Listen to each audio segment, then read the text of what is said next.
tayo dito. Yeah, pwede na yan. O para hindi ka mahirapan, pantay mo lang dito. Dito. Share ko nga lang din ito sa inyo mga mare, itong pauso nitong si paring sa baba naman ay meron pang paganito. Bumili nga siya nitong tissue holder mga mare at ikinabit niya nga dito sa may bandang kusina namin. At ang kuda pa nga mga mare ay gagamitin nga daw ito kapag magpiprito para maiwasan nga daw yung sobrang mamantikang pagkain. Daddy, ayaw ko mo. Tusok. Daddy, mas lato.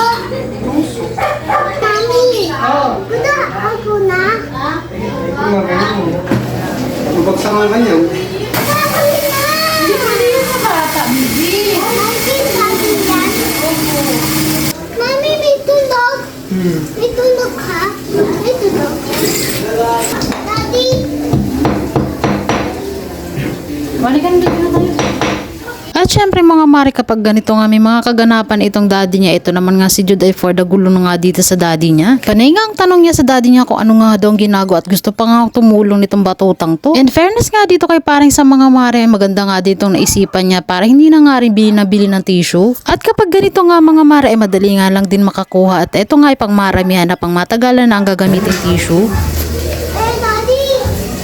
Ayun, nagkakabito di daddy, tingnan mo. Daddy, mami. Ayusin natin yung gamit mo. Daddy, mag-box lagyan tissue. Daddy,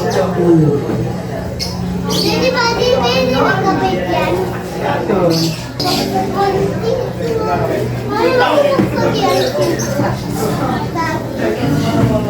Daddy, ako na mag-kapit. Mag-kapit. Daddy,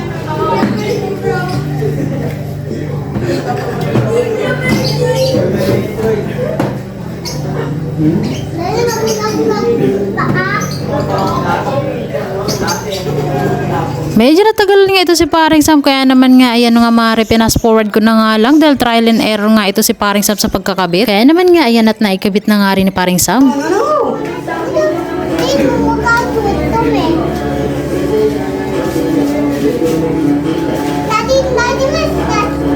At eto nga mga mare, pagkatapos nga na walang katapos ang panggugulo nitong si Batutang si Jude ay nakatapos nga rin sa ginagawa itong si daddy niya. Sobrang very good talaga dito si paring sa mga mare. Kaya naman nga ayan nga mga mare dahil napagod nga sa pagkakabit, abay may pamerienda pa nga. Abay ko yung siniswerte ka nga naman mga mare, may pati shoulder na nga itong si paring Sam, abay may padonat pa nga. O ay siya mag-enjoy ka nga dyan paring Sam dahil deserve mo talaga yung merienda na yan. O ay siya hanggang dito lang muna itong ating video mga mare. Maraming salamat sa panonood.